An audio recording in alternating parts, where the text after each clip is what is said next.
Mathematics 1B locus బిందు పదము. ఈరోజు మనం బిందు పదంలోని ముఖ్య భావనలు సమస్యలను సాధిద్దాం. Today we learn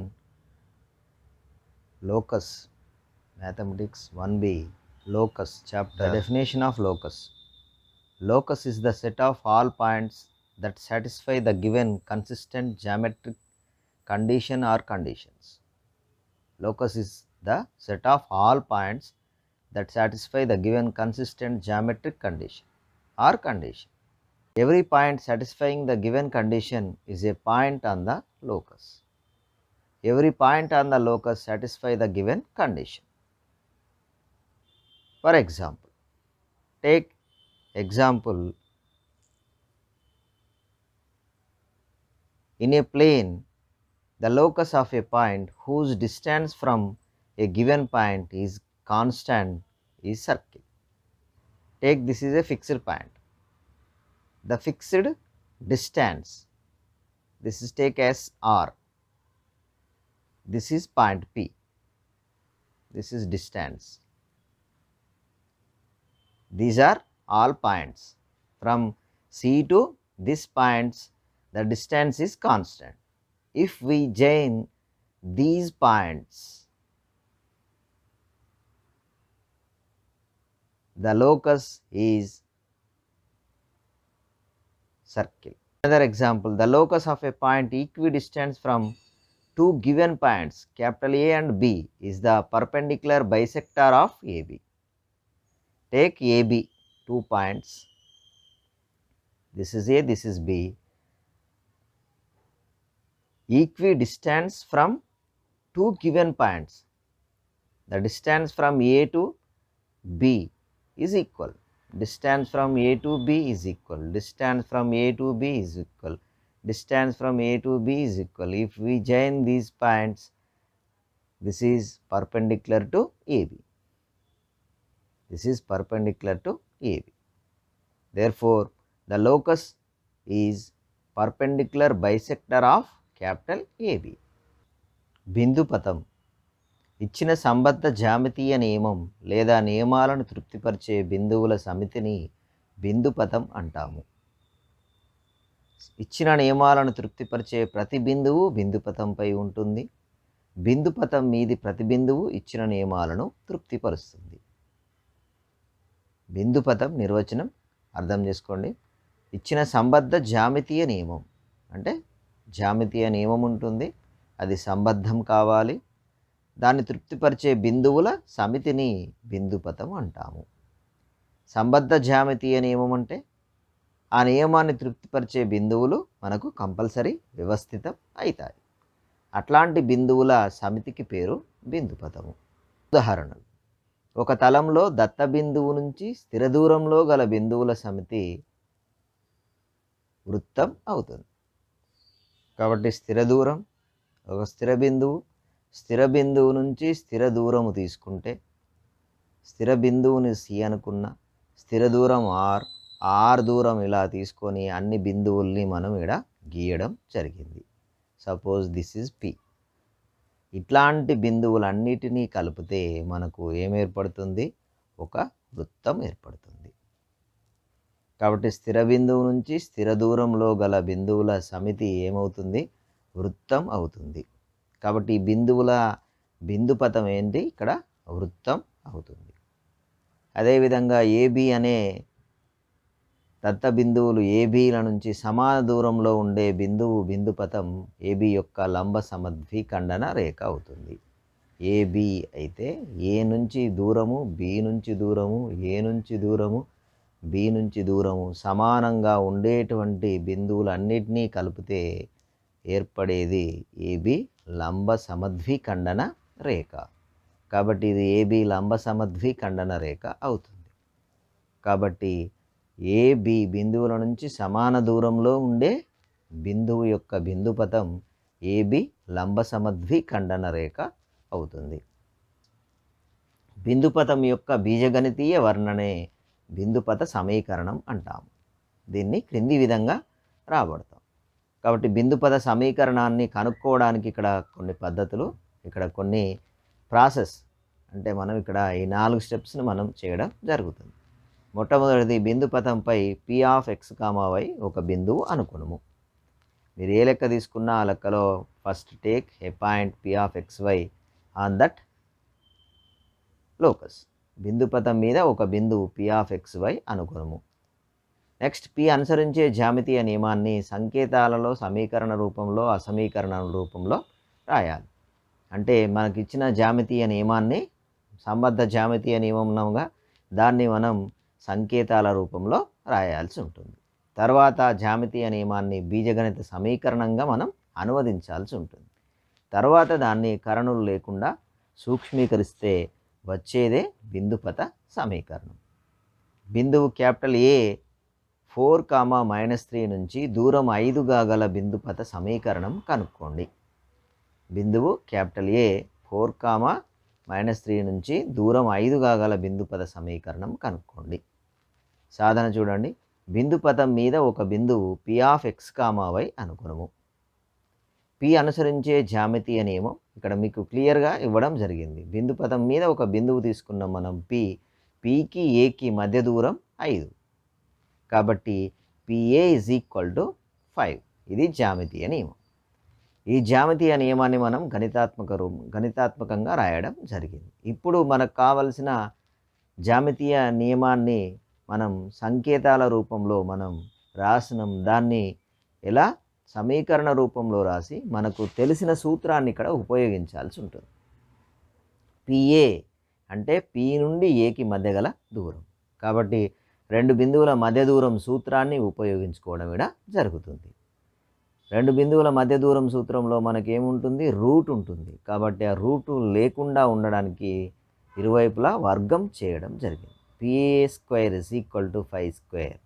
5² is 25. PA² x1 y1 ఒక బిందువు, x2 y2 ఒక బిందువు. అయితే 2 బిందువుల మధ్య దూరానికి సూత్రం x2 - x1 whole square plus y2 - y1 whole square. ఇది సూత్రం. 2 బిందువుల మధ్య దూరం యొక్క సూత్రం. x1 y1 x2 y2లు 2 బిందువులు అయితే under root of x2 - x1 whole square plus y2 - y1 whole square is distance between 2 points. Therefore, substituting these values, take pxy as x2 y2, pxy as x2 y2, a as x1 y1. Therefore, x minus 4 whole square plus y minus of -3 whole square is equal to 25. Simplifying a minus b whole square is equal to a square minus 2ab plus b square. Therefore, x square minus 8x plus 16 plus y plus of 3 whole square. ఇక్కడ minus into minus 3a plus అవుతుంది కాబట్టి y plus 3 whole square is equal to 25. Expand y plus 3 whole square. Therefore, y square plus 6y plus 9 minus 25 is equal to 0.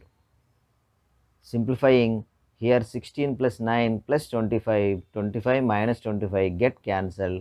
The equation of the locus is x square plus y square minus 8x plus 6y is equal to 0.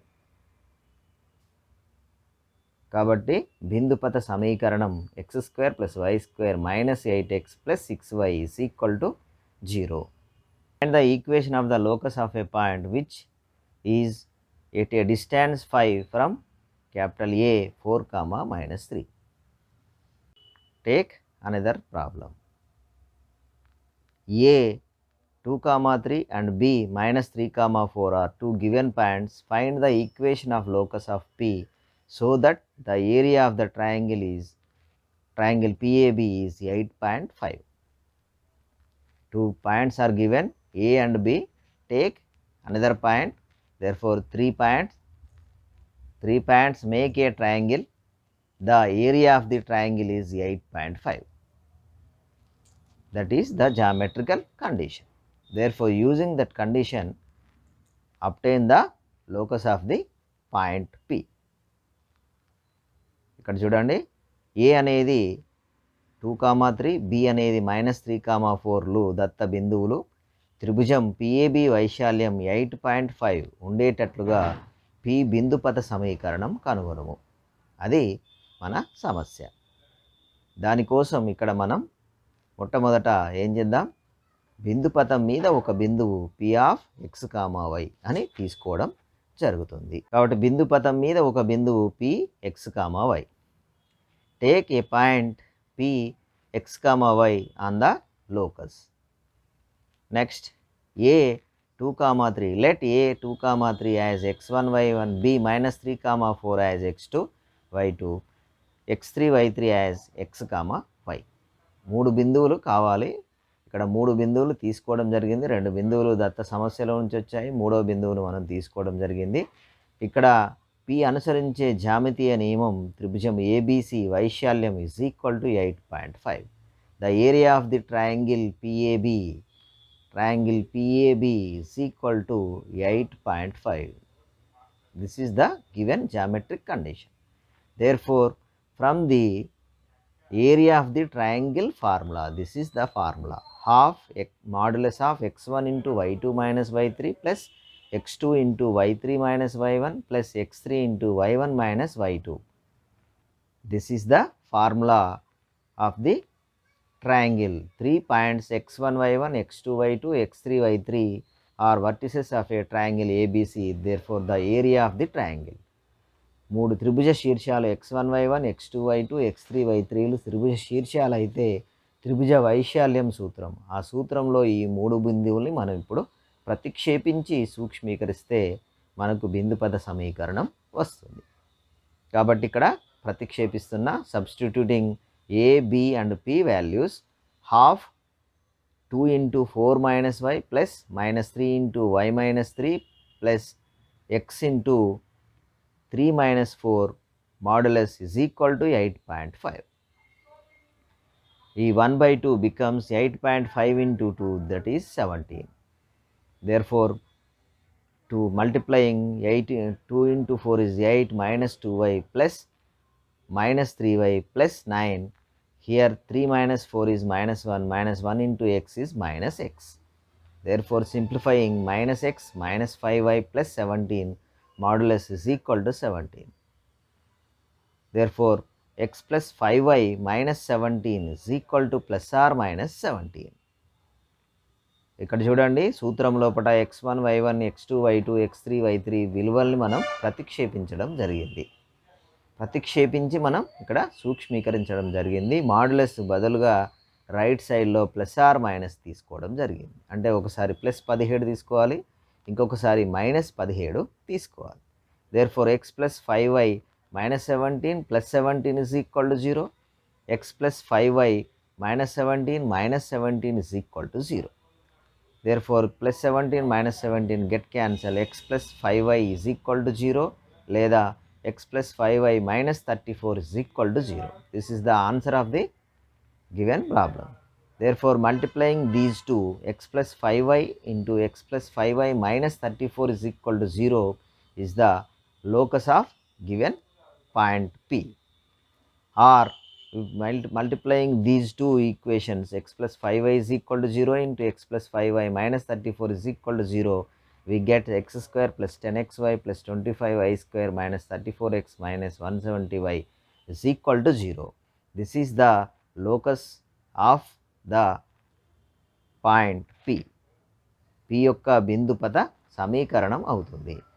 మీకు అర్థమైంది అని అనుకుంటున్నా. Telugu medium, English medium విద్యార్థులారా, మీకు నచ్చితే ఈ వీడియోను like చేయండి, సబ్స్క్రైబ్ చేసుకోండి, మీ ఫ్రెండ్స్కు దీన్ని సెండ్ చేయండి, షేర్ చేయండి.